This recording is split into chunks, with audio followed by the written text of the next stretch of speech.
What up, YouTube? Today is September 2nd, 2019. Time right now is 8:33 a.m. And I thought I would just make a video showing how I prepared for Hurricane Dorian that's coming.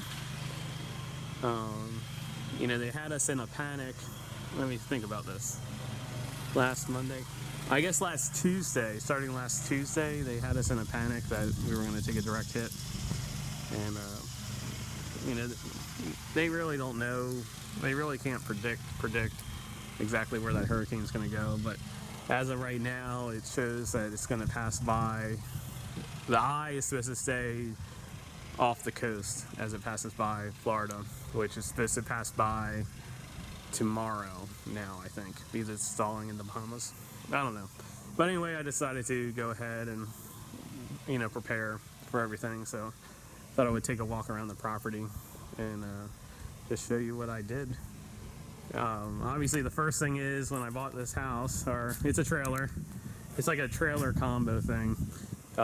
It was originally a single wide trailer right here, and then they gutted the inside of the trailer and they extended it out. So it's not a modular home. It was built on site. So I think it's a little better than a modular home because I have solid beams going underneath everything. But when I bought the house, they inspected the tie downs, and it's up to Florida standard, however they tie down the house. But yeah, it's like a modular home or trailer. I just call it a trailer. But it came with these hurricane shutters when I bought it, which are kind of retro. A lot of people don't like them because of the way they look.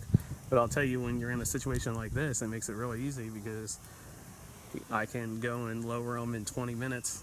Well, actually, when I first moved in, and the first time I had to lower them, which was during Hurricane Matthew,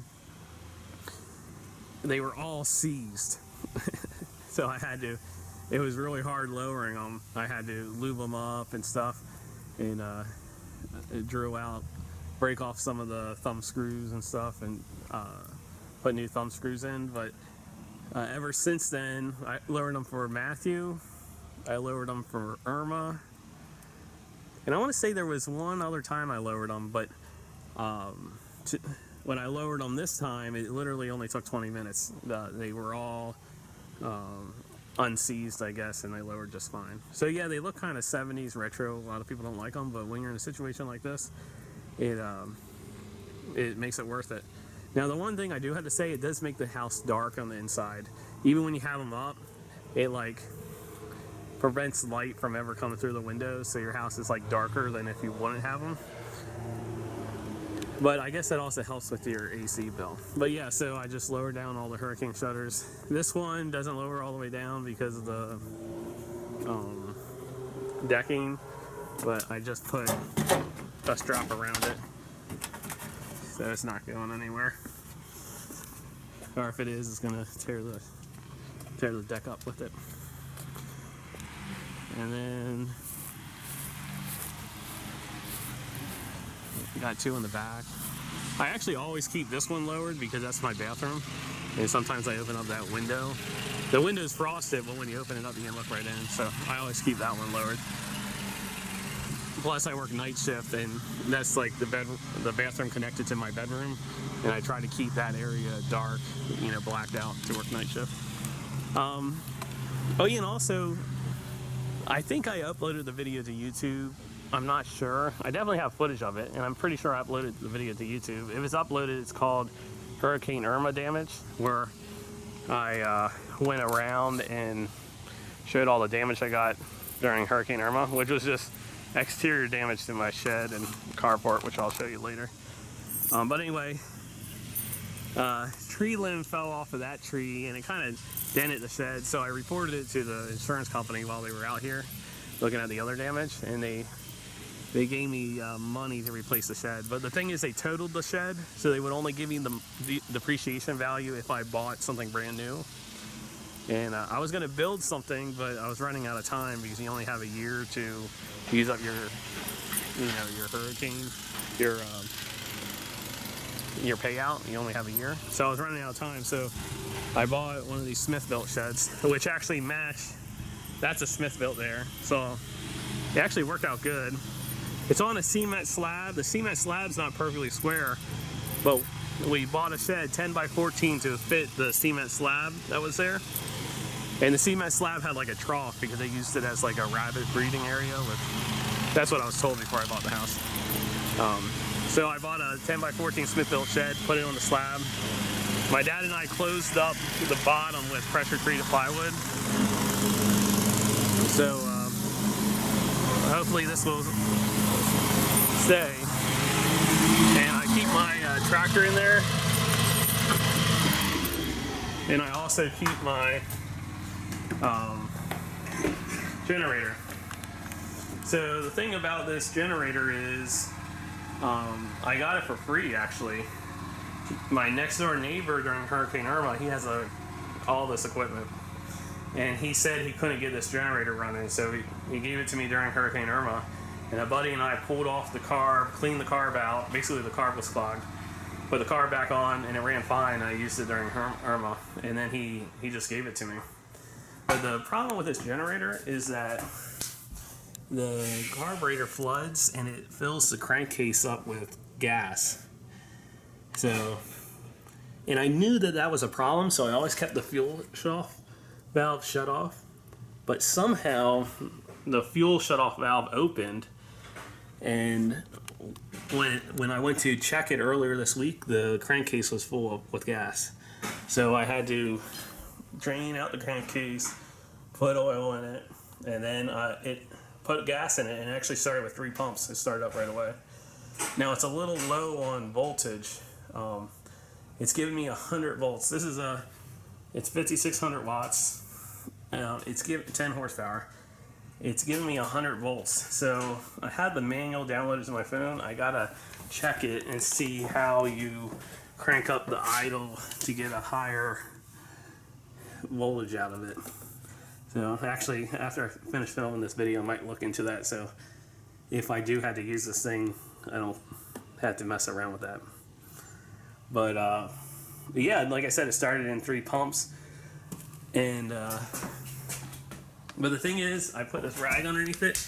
It's still a little wet, so stuff is still dripping out.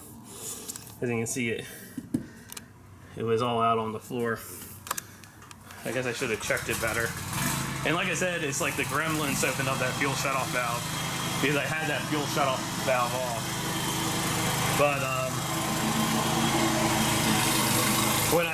the little residue that's coming out that's on that towel, I smelt it. It doesn't smell like gas. So I think maybe it's just the oil leaking out of the crankcase. So I have plenty of 10W30 oil, so I'll check it again if I have to use it before I start it up. Make sure there's oil in the crankcase. It's one of those things, you barely use it. Like the whole float being stuck. You can buy a brand new carb for $30 off Amazon, but it's like one of those things that you barely use it, so you think to yourself, why should I dump money into it if it runs? So, but that'll be good enough to power my refrigerator, to keep my refrigerator cold, and it can run my well pump. And actually, I wasn't around for Hurricane Irma, so by the time I got to my house, my refrigerator was trashed. So during Hurricane Irma, I only used it to run my well pump to take a shower and stuff. And here's my main breaker panel. And this is kind of crappy how this was done, but this is how I bought the house. So I have a generator plug, but this generator plug is plugged directly into the load side of the well pump. So basically, when you plug your generator into this plug, it feeds the well pump directly, and then if you turn the well pump breaker on, it'll backfeed your 2 sides of your lines into the whole breaker box. So then at that point, you turn off all the breakers except for enough to get to your refrigerator, which would be, you got to turn the house breaker. Then I have a little breaker in the hallway from the original mobile home that then feeds the refrigerator. So that's how it works. Now during Hurricane Irma, everything was such a rush that I couldn't get this plug. I didn't have the right cord. But so I had to wire it directly.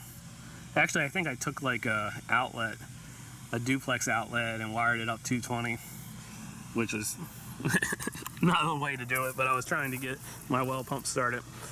But I put it all back, and then I had a co-worker who was a really good tech. I really liked working with him. He was an older guy, Navy guy.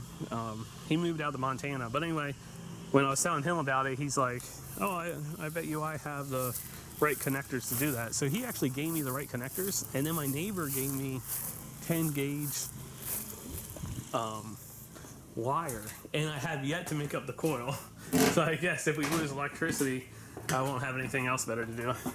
But yeah, I have a heavy 10 gauge SO cord, and these are the connectors. I have the right connectors to make a suicide cord that would then go into, one side goes into that slot on the breaker panel, and the other side goes straight into the generator. So you see, you would put 2 male ends on each side of this SO cord, and then you could plug the generator straight into that that outlet. So that's my generator situation. Oh yeah, so this is my regular shed. This is what I call my shed. I have my electronics bench here and a workbench. So in the past, I haven't had any problems with this. Like I said, we had Hurricane Irma, and we had Matthew. Matthew ended up not being a direct hit. Matthew kind of did the same thing that Dorian did, but I don't think Matthew was a Category 5 when it was coming up the coast. But I don't trust this door, because it's just one of those flexible rolling doors. But like I said, the last 2 hurricanes didn't have a problem with. What I am going to do this time, since I have this Pargo, is I'm going to close this door, and I'm going to back this Pargo up against the door, so then that way the door can't blow in. And then if you look back on that video for Irma damage, you'll see that this is totally different. So during Irma, when I bought the house, there was a carport that was directly attached to the shed. It was actually directly attached to that strip there. As you can see, there's still kind of holes in it for where they had the channel.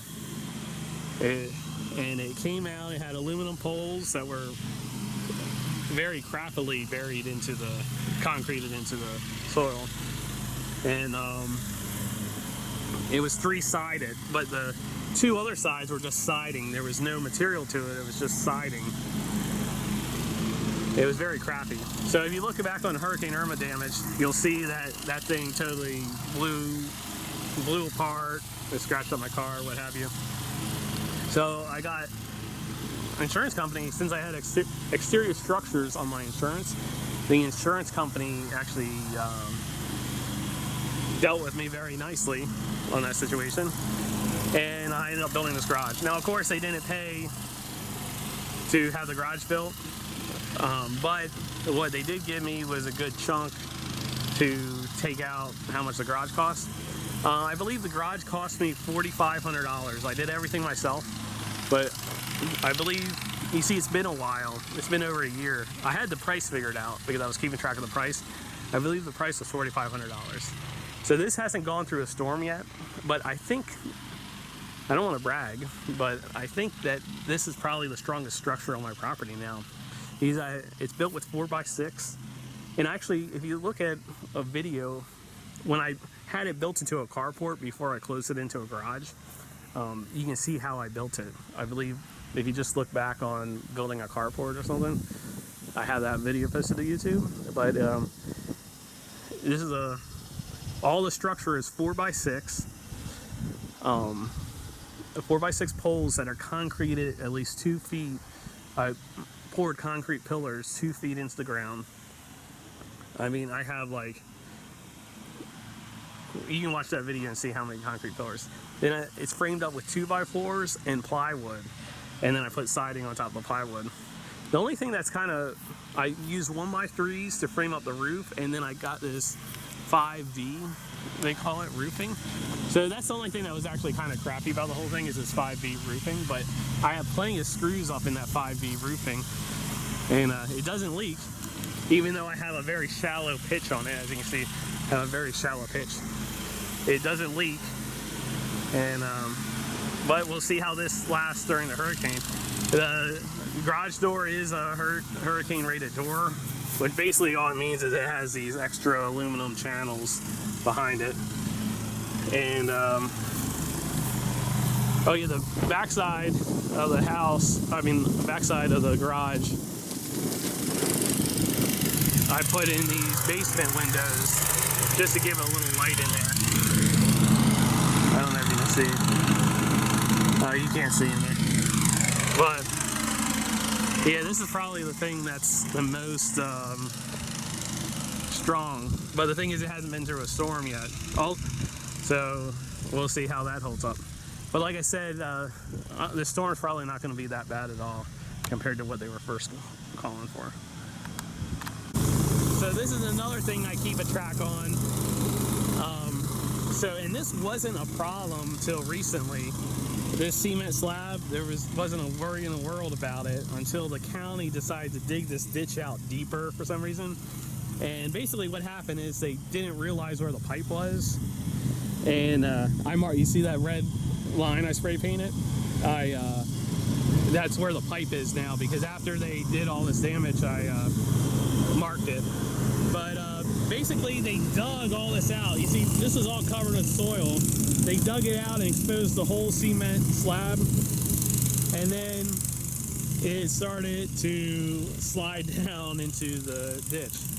And I was going back and forth with the county, just telling them, hey, come out here and fix it. You guys got the right equipment to put soil back. They wouldn't do it. They did put one load of soil back, like one small bucket full of soil, but that was it. So what I ended up doing to mitigate the problem is I took these galvanized pipes that my neighbor gave me, and I pulled them taut up against the cement slab, and I drove them down. These pipes are 5 feet, and as you can see, the tops are just right there. And then I manually dug out the ditch and tried to fill it in the best I could. Then what happened was we got a hard rain, and I got 2 holes. There was a big hole washed out here. It was a cavity going out to the ditch. And then there was another one right here. And I took cement, mixed it up, and I just kept on pouring cement down the hole, till it filled up. And that held me up for a little bit, but I noticed it's still starting to erode here, and it's still starting to erode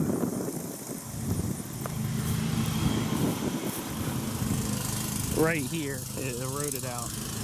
So nothing I can do about it right now, but I might put more cement there in the future. And as you can see, our water table is really high right now. Our water table is relatively high. I mean, of course, I'm in the swamp, but you see it's all covered with water.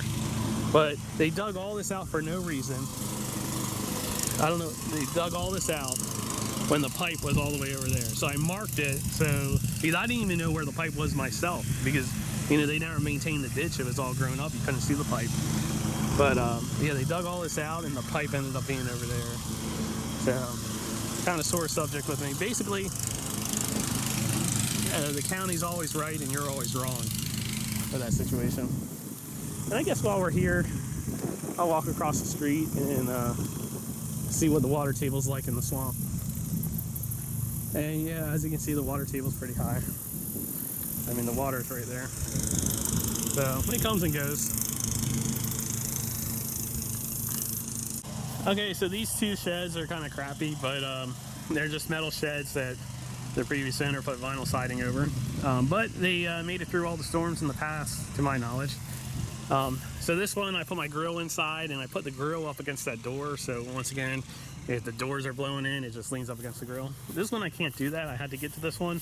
My well pump's actually in here. So, as you can see, so my well pump's in there. But yeah, I mean, they made it through the other storms, so we'll see how they make it this time.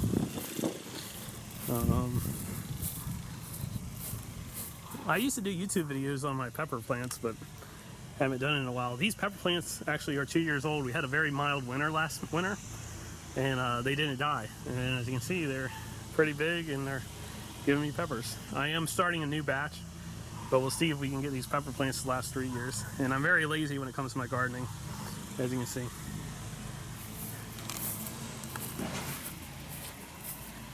So coming out to the water here. So the fish house, I don't trust this fish house. This thing is very unstable. It actually shakes when you move it. I don't know if you can see that. But it made it through all the storms, so I can't really complain, no damage. The only thing is, it does have running water to it. And the only shut off for that running water is right here. So the thing is, if something would happen and it would snap the fish house off, it would open up that pipe and then my water would constantly be running out. Assuming that I have electricity at the moment, because I'm on the oil pump. So I'll try to see if I can shut this valve off. As you can see, it looks like it might be seized because someone broke off the one side. But that's the only thing, if something would break off and the electricity was still on, it would be constantly pumping water. And the canal is very high. As you can see, you actually step up into my boat now. But I have this little gauge that I made so I can keep track of the water level.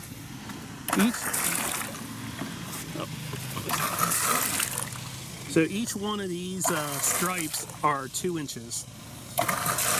And as you can see, my automated bilge pump is running, which is good.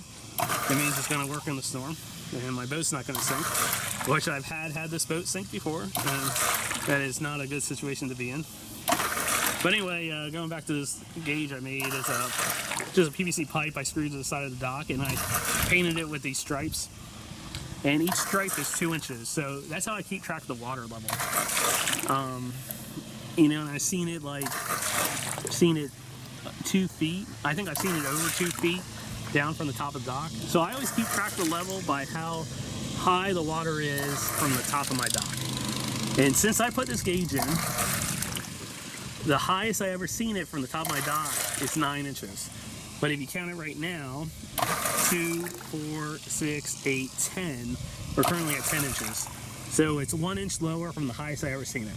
And the highest I ever seen it was after Hurricane Matthew. And I might have a video. There was a boat that sunk during Hurricane Matthew. I think I uploaded like a 10-second video after that. You know, I need to check back on these videos. I should have watched these videos before I filmed this video. But yeah, I think I just have one where a really short video about Hurricane Matthew. I had 0 damage for Hurricane Matthew. But the one thing that's concerning is the water ran up. The water went up 9 inches directly after Hurricane Matthew. But before the storms come in, you know, we've been getting rain constantly. As you can see, my yard is super green and thriving, but that's because we've been getting rain constantly. So it is a little concerning that, you know, it's up that high before the storm. So we'll see how much it surges. Now, I'm not an expert on the drainage of the lake. I only hear hearsay from neighbors, and I'll cut to a video now showing one of the drains for the lake. So this is a drain or lock that's on the south side of the lake. And as you can see, it's not currently draining at all.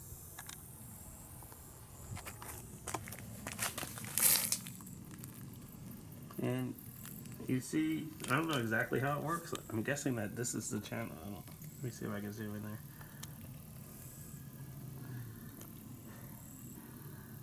You see the water, and you see the top of the lock, I think that is. So I guess it's the water level's right at the top. So I'm assuming that the water level's never going to get any higher than what it already is, because I can kind of see the top of the slot, but I don't know exactly how that works. I'm assuming that when you screw it and raise that,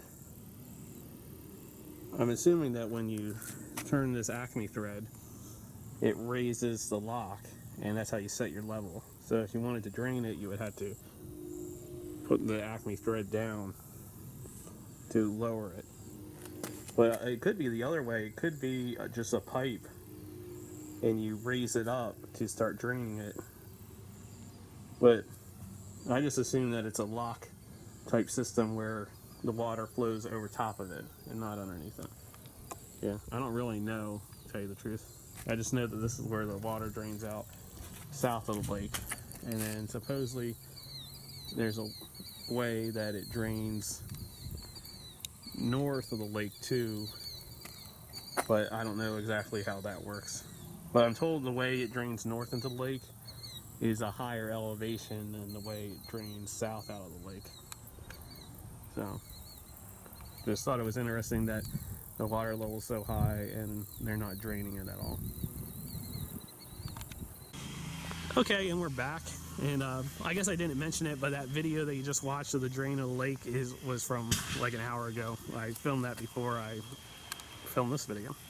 So anyway, on the front of the house, we just had 2 hurricane shutters. This one's my bedroom, so I leave that one down all the time because I black out my bedroom since I work night shift.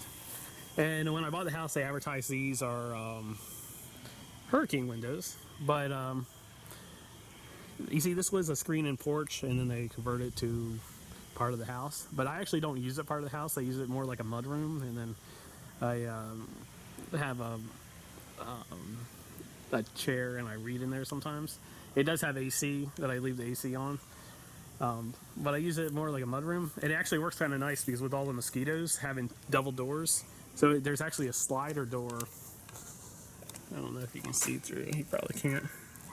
There's a slider door, and I have it locked. As you can see, it's closed off. So this used to be part of the outside of the house.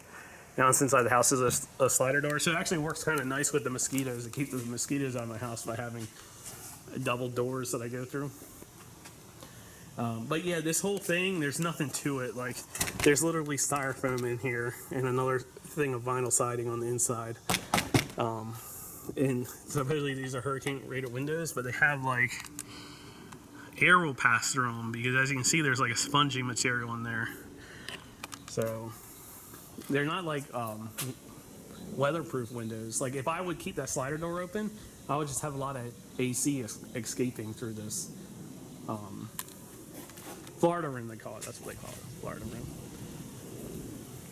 But oh yeah, I guess I'll show you this. Really good friend at work gave me this. He's Jamaican, and supposedly they have these all over Jamaica, and they use it as an anti-cancer remedy. They're called soursop plants, and I've had it several times because he gets them off his trees at his house, and he actually started this plant for me, and he gave it to me. So I planted it here. Just in the meantime, I need to find a better place to plant it because it grows into a tree. But I thought I would point that out. Yes, I just have hurricane shutters on this side, and I'm in my bedroom. I have that insulation there I use as a blackout material for my windows because I sleep in there. Okay, I just got done editing that video, and there was something I wanted to point out that I didn't talk about. Even though that video is like 28 minutes long of me rambling, so I don't know who would even be watching at this point. But basically, I wanted to say that this oak tree that's in my backyard was growing well over the house. And I trimmed it before, but I kind of let it get out of hand. So I got kind of concerned that it was over top of the house for the storm. So I went up there with a pole saw, stood on the roof with the pole saw, and I just whacked it completely down to get it away from the house. So that way, if a tree branch falls, it's not going to fall in the house. Hopefully it'll fall. And these oaks are very soft. I cut them with a pole saw. You just hand sawing it with a pole saw, and the wood's very soft. So I cut that back. But one thing I wanted to point out is, I kind of gave the county a little crap earlier, but I cut them off with a pole saw. I put all the pieces, and some of the pieces are pretty big, in the back of my Pargo, put it out to the road. And I was told that the county has like a 4-foot limit when you give them trees out along the road. 2 days later, they came by and they took all the tree limbs, and I didn't cut them up smaller than, they were definitely well over 4 foot. Because I told myself, well, if they don't grab them, I'll then go back with a chainsaw and cut them. But I didn't even have to do that because the county went and grabbed all of them. So that was pretty cool. But yeah, that's one thing I did. Today I might go and take the pole saw and cut back some of that oak so it's not directly over the shed. But yeah, I just wanted to make this video to kind of, I guess, ramble on, but mostly just to, in case something does happen, at least I have a video from the outside of my house showing what my house looked like before the storm. But like I said, I don't think it's going to be a big deal at all for what they're calling for now. So thanks for watching.